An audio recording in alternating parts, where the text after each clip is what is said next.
nice for them to see. Look how many there are out there. Yeah. Somewhere beyond the sea, somewhere waiting for me, my lover stands on golden sands and watches the ships that go sailing. Somewhere beyond the sea. Here it comes. What? Very much coming out. No, or we're just moving past it. No, it's coming off the it's coming out of the terminal. You can tell. We're gonna go through Verrazano and around the edge of Staten Island. You'll see like whatever it's called. Sandy Hook. What's that beach down there? South Beach. Oh yeah, it's definitely Brooklyn. You're right.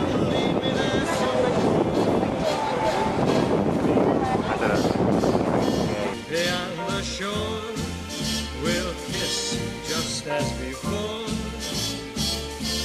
Happy we'll be beyond the sea. And never again I'll go sailing.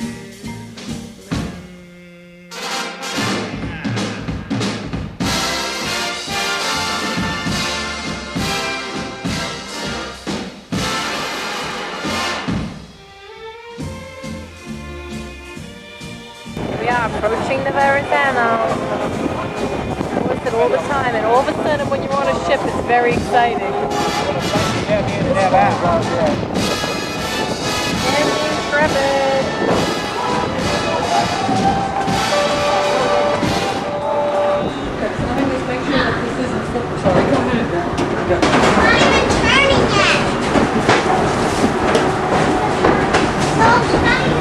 Yeah, you have a safe place for my sunglasses.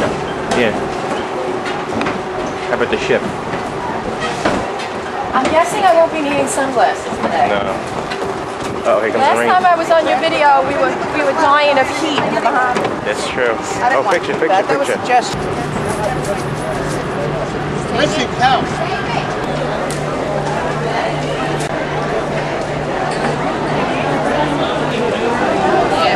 Hey, Steve. Hi.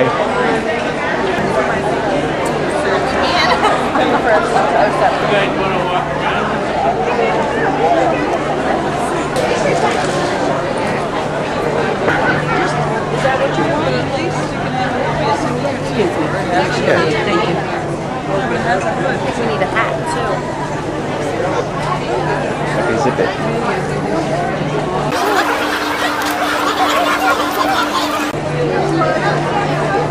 Like this one better than the fleece? Yeah.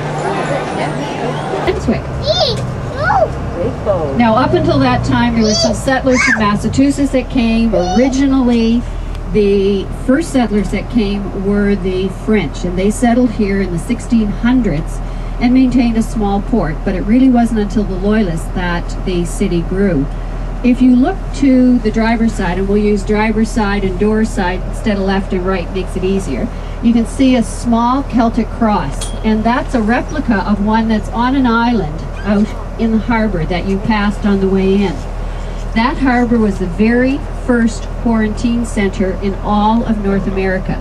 It predates Ellis Island, and it was placed there to process all of our next big population boost, which was the Irish immigrants who came in the middle of the 1800s due to the potato famine in Ireland. Many left Ireland.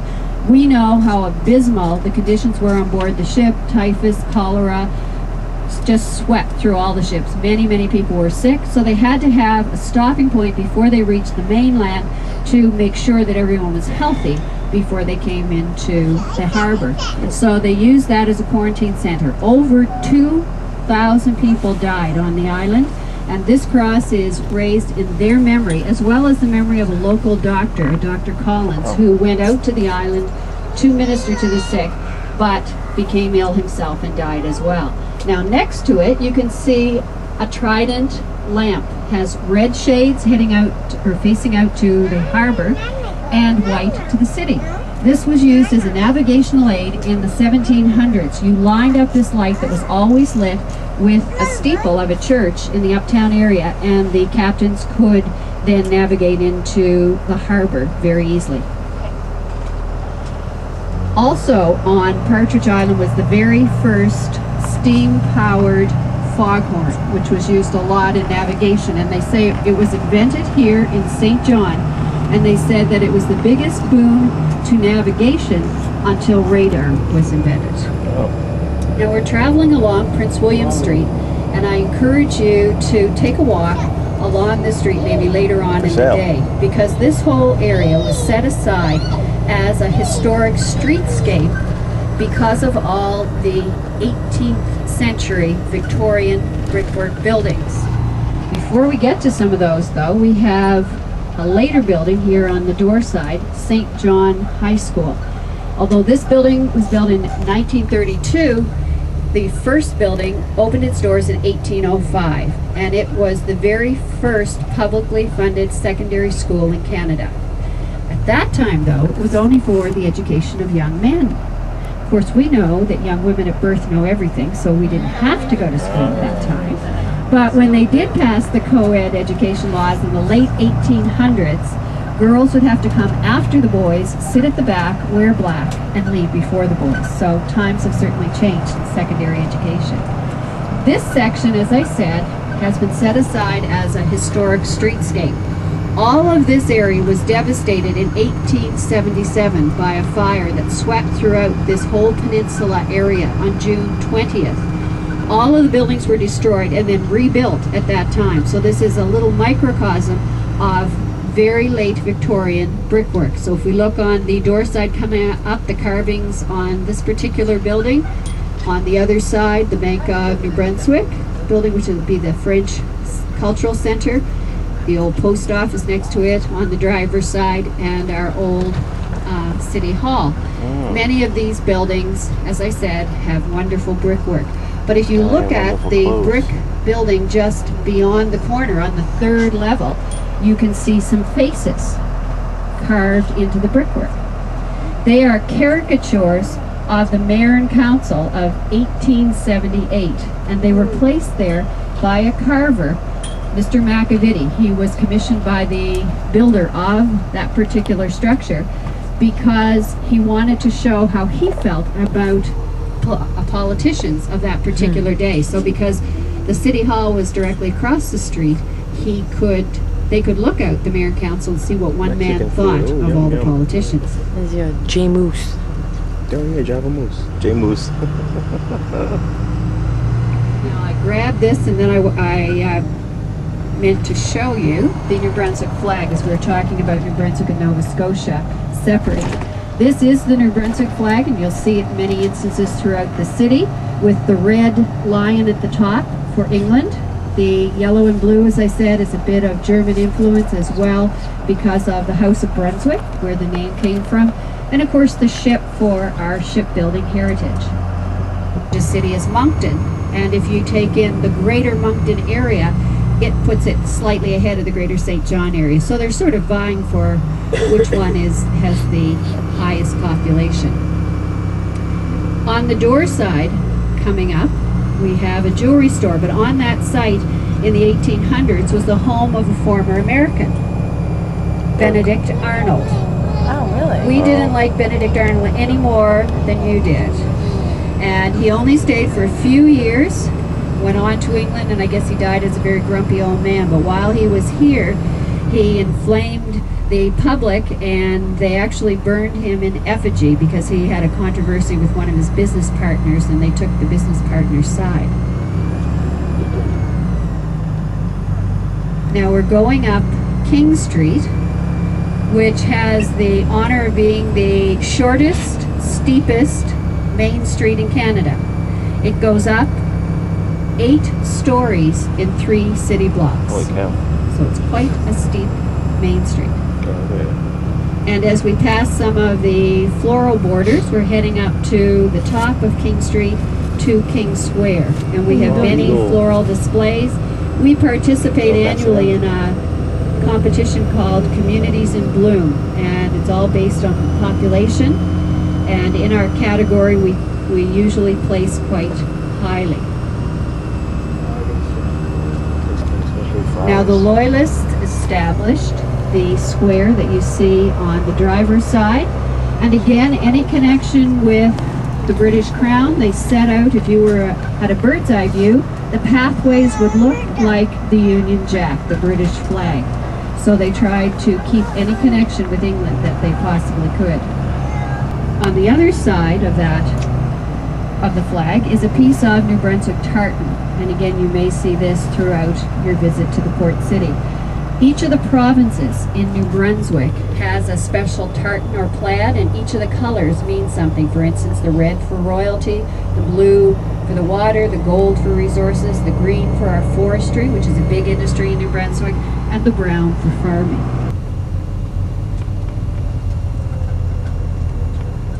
Wonderful place to visit. Again, a suggestion for the afternoon. If you get a chance, it's probably about 10 minutes walk from your ship. Okay. It stretches a whole city block. The center aisle is actually one of the city streets. Second one, they've added siding to it. They are actually duplicate homes. Wow.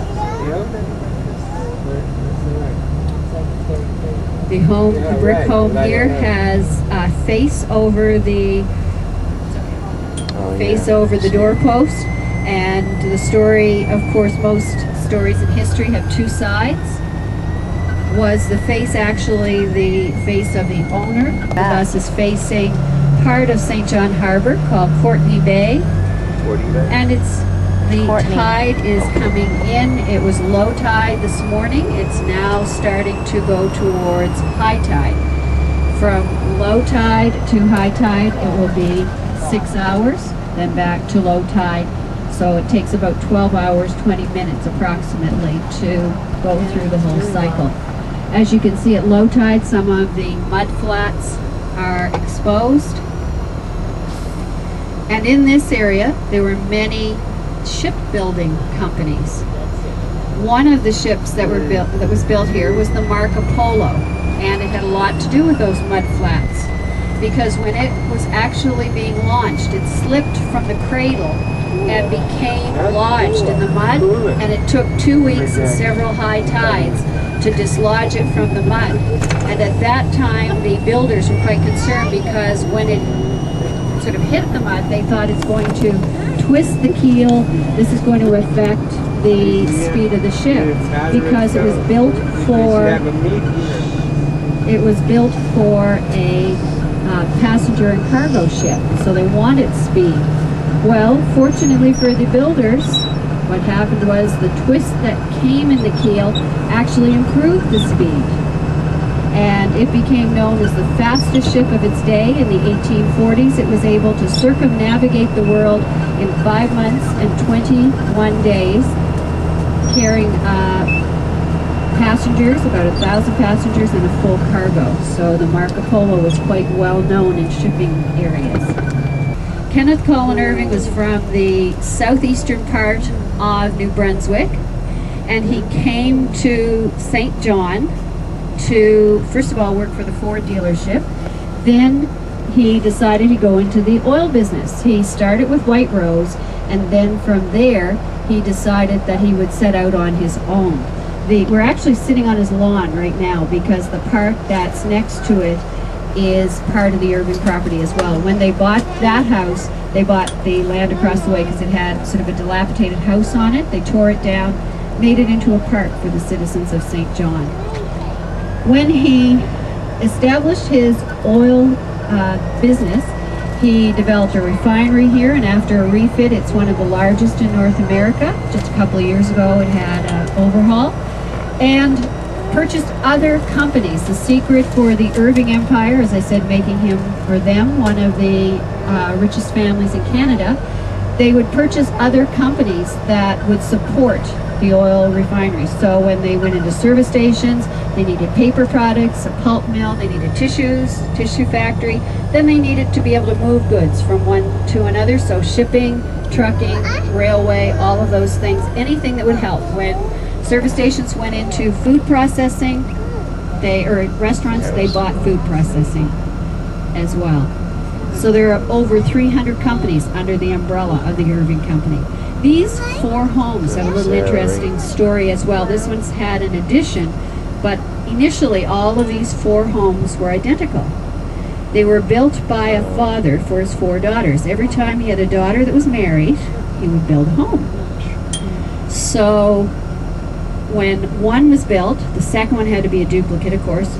Couldn't be changed in any way in case the person felt upset by any of the changes, and so on and so on. So 4 homes, 4 daughters. Nice way to start out married life, but of course the son-in-laws had to realize that father lived in a house just up on the hill, so he was still watching over his daughters as well.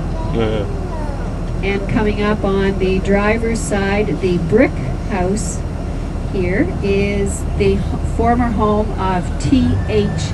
Estabrooks, and he was the owner of Red Rose Tea and also the inventor of the gauze tea bag.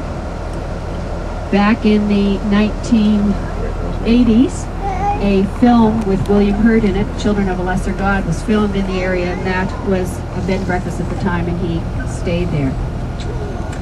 The Irving family, Casey Irving has passed away. His 3 sons, Arthur, Jack, and Jim, known locally as Gassy, Greasy, and Oily, have taken over, and now they've passed responsibilities on to their children. This home on the door side with the yellow top was sold a few years ago. When you bought the house, you also acquired a 19-year-old cat, because the owners felt that the cat wouldn't survive a little switch in location, a move. So if you bought the house, you bought the cat. That's a good idea.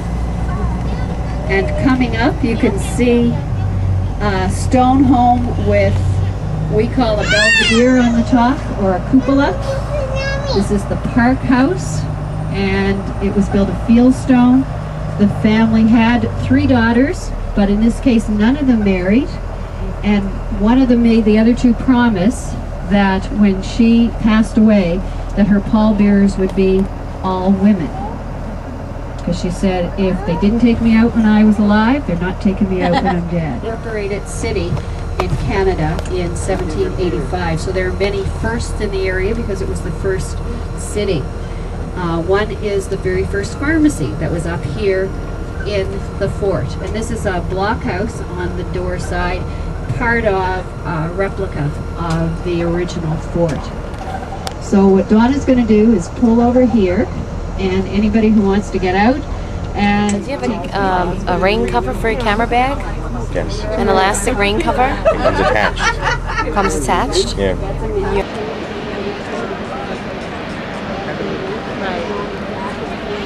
The reversing falls, Mike? Well, This is the reversing Reversing falls? Falls, yeah. Reversing Falls, St. John's, New Brunswick, Canada.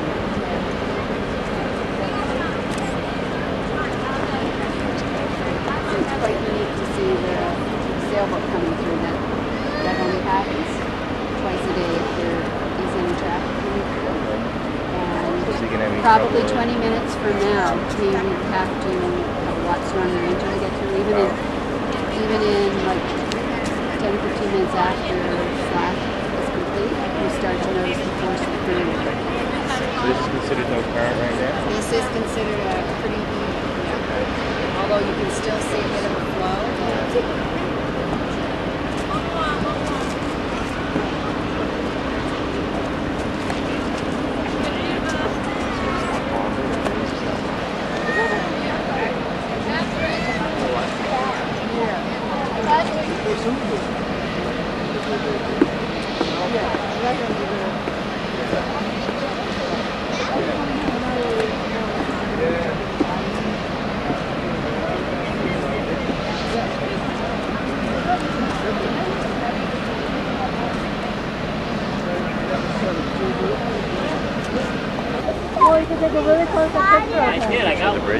Here's Mike exploring the reversing falls.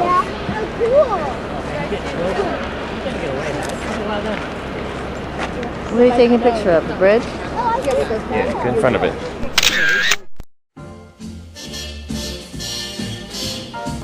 Zooming camera out there.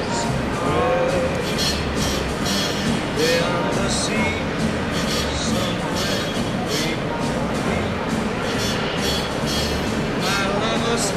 golden sand watches the ships that go sailing.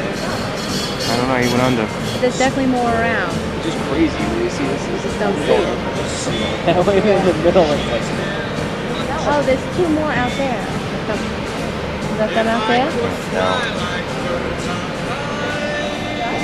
Well, the tide changes in the harbor over here.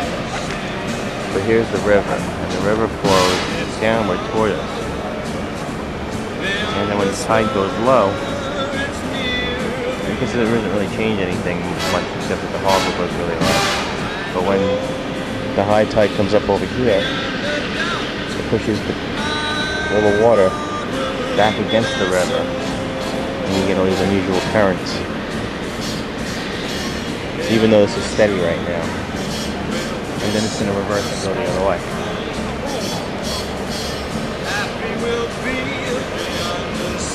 Cool. Nice flowers. Did you get the islands over here? These are pretty amazing. It's just so high. See our ship? Yeah. the guy with the buoy over his shoulder. It's like a party going on. You're filming tops of people's head? No, the You ship. can't be filming much. Oh, the ship, I guess. Right.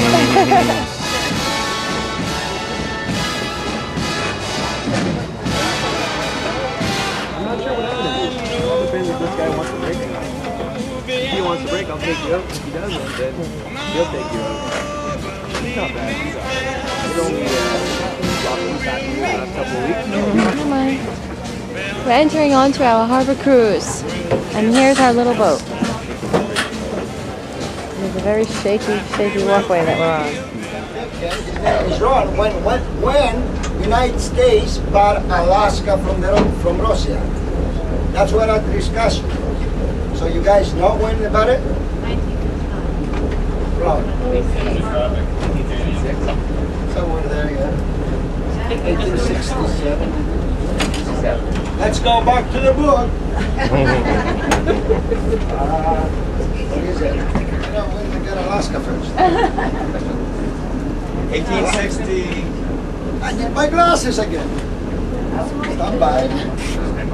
Everything is ready. 64, 69. Okay. 1867.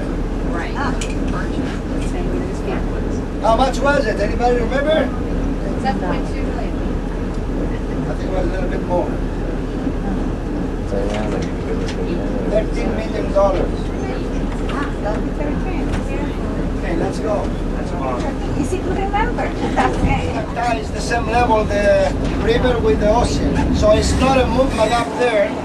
We're gonna go a little bit outside the harbor first, and then we're gonna go up, and you will see the river reversing.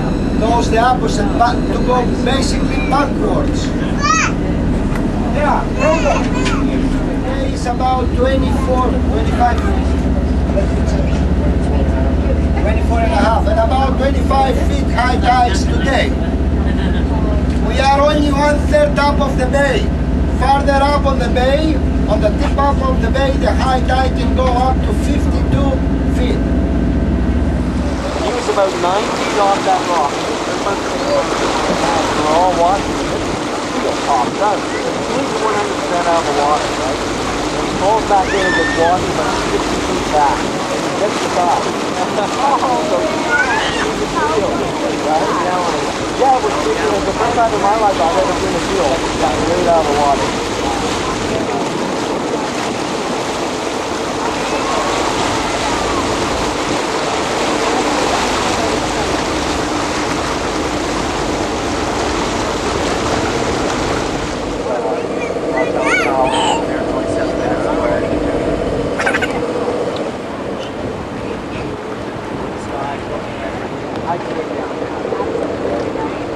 So you can see the curve right there of the water. Like Yeah, that's amazing. That's Oh, how yeah, it's yeah, pushing yeah, it. yeah. It's really, that's the tide. You're seeing the tide pushing it. Wow, wow. That's exactly.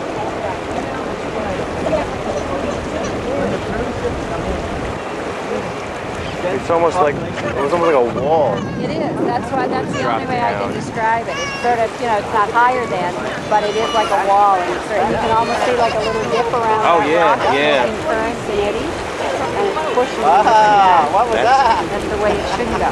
Wow. It's amazing.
Not like that.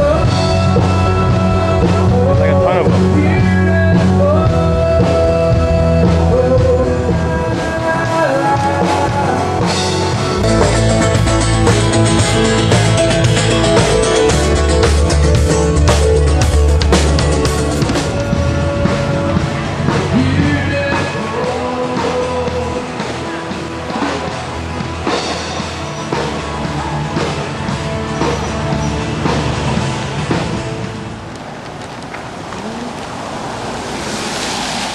But I just, Green and beige?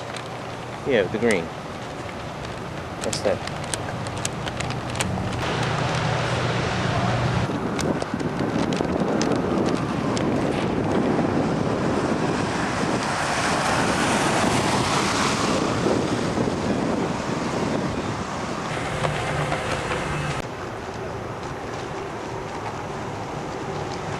Yes, I'm the guy who thought of those blue diamond rings. I wound up those things all look at me now. I never knew the technical kissing. I never knew the sort of forget from your touch. I never knew my soul. And I never want to this kind of a G. I don't want it this time. I just want the job that I got. I never get my soul, look at me now. I never knew the technical kissing. I never knew just where love could get from your touch.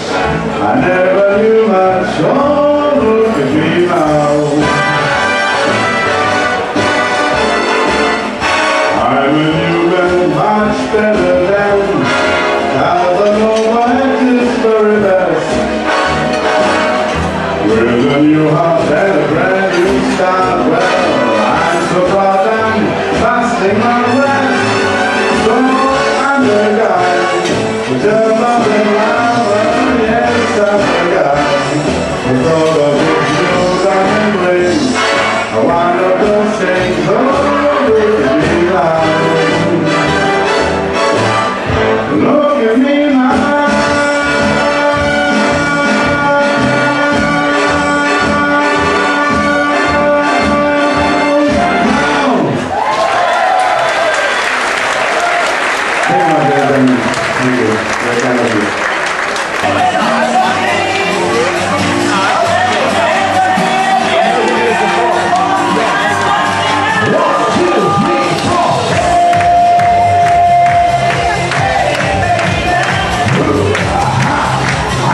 Same time, same place, best food.